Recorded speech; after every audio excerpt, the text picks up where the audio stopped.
And that's too bad. There are some things you could have pushed harder, but clearly he was pushing uphill and hard uphill. And the past was Sisyphean, you know, he wasn't going to win this year. We love the climate bill, but we're not going to get one.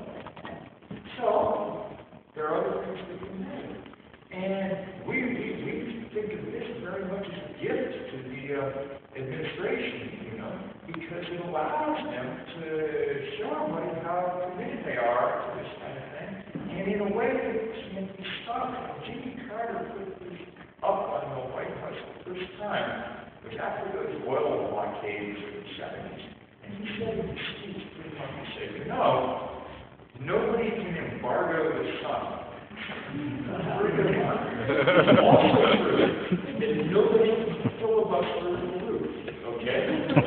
You need 60 votes in order to do it.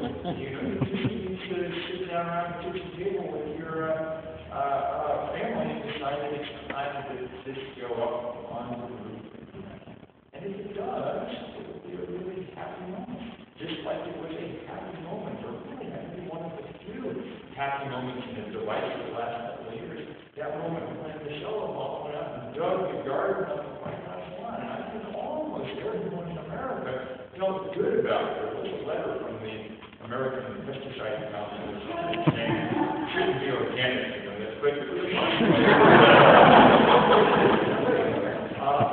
Well, the same with this. I know people who don't even believe in global warming. But for whatever reason, even they like solar panels. What's not to like? Power from the sun. That's what we're looking for. You know, when Michelle Obama planted that beautiful garden, the next year around this country, the sales of vegetable seeds went up 30%. Now, people knew before intellectually that vegetable gardens, that there was such a thing as a vegetable garden, and if you planted a seed in the ground, it would grow into a vegetable and whatever. They knew that intellectually. But there were 30% of them who clearly it was useful to see it acted out in public in the most important and symbolic piece of real estate that we all together own as Americans. And that's beautiful. Beautiful.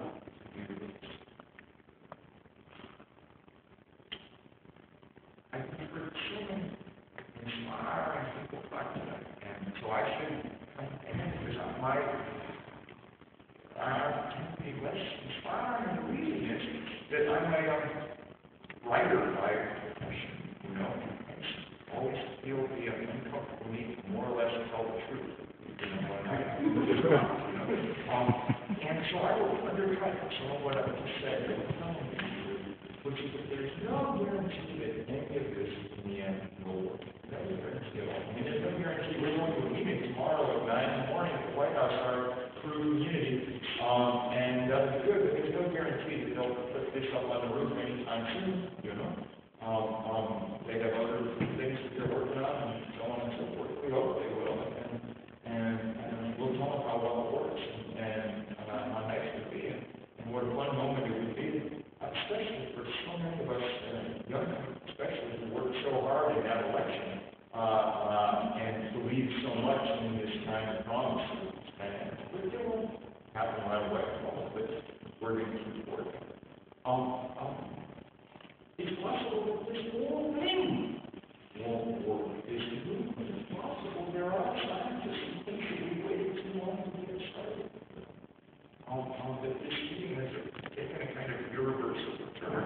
It's very clear we're not going to stop global warming. The temperature's gone up 1 degree already. We've got another degree in the pipeline. That 1 degree caused the Arctic to melt, so that's not a very good sign. What's scary, though, is that climatologists are quite robust in their consensus that unless we get our act together very quick, unless we go to this very fast, that we'll see the temperature go up 4 or 5 or 6 degrees in the course of this century. 1 degree gives us this summer, okay? We really do not want to find out what 5 or 6 degrees gives us. But there is reason to hope that we can still stop short of that if we work incredibly hard and incredibly fast. There are political scientists too who think the whole thing is impossible. If the odds are just too high, that the other side has too much money. And maybe they're right. So far, they must have said they have been right. That's what's happened so far. Maybe if you were a shrewd betting person, you bet that they were going to be right all along. But that's not a bet that you're permitted, it seems to me. It seems to me that moral people facing the worst thing that's ever happened in the world that just happens to be happening in their kind of life, when they being the percentage of people who know and understand it, the only possible course of action is to do everything one can to change those odds. Not to guarantee the outcome, because there is no guarantee, but we can definitely change the odds and maybe change them enough that things will not work out the way, but not work out impossibly wrong. That's the hope, and it's going to be in the church. In the church, we're especially allowed to have a certain amount of faith. That's good. The thing that I have absolute faith in, the one guarantee I have, is that there are lots of people around the world who will keep doing this work, this room, until the absolute bitter end, who will work as hard as they can to keep this from. And I've gotten to see an awful lot of those people in the last couple of years. I've been sort of the moving part of 350.org, this great sprawling global thing. So I've been on the road more or less the way we've been the last 3 days. I've been on the road for the last couple of years. And every place I go, the people just like you. You can see them. You go to the website at 350.org and look at those pictures from the 5,200 demonstrations in 81 countries last October.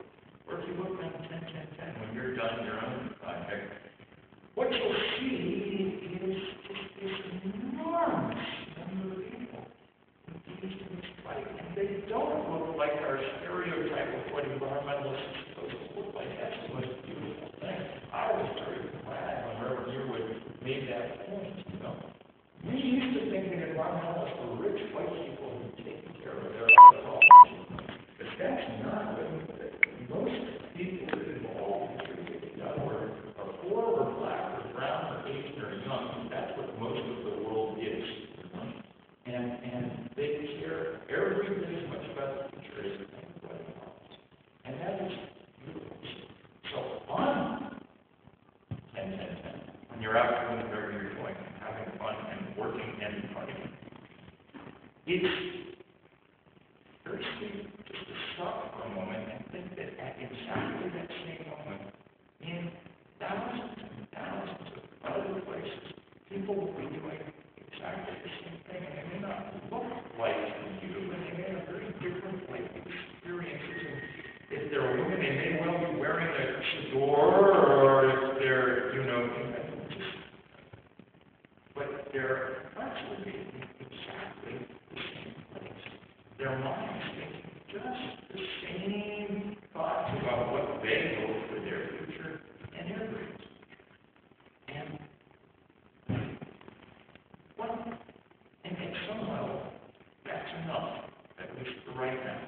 It's enough to know that we're part of something very big and very beautiful. We can't necessarily guarantee how it all comes out, but we can guarantee that we will work